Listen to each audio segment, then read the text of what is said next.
Welcome back to our channel. In today's video, we will show you how to prevent anyone from adding you to groups and channels in Telegram on your PC. Let's get started.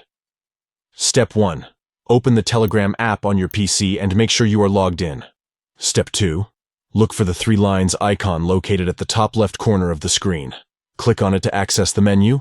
Step 3. Within the menu, find and select Settings. Step 4.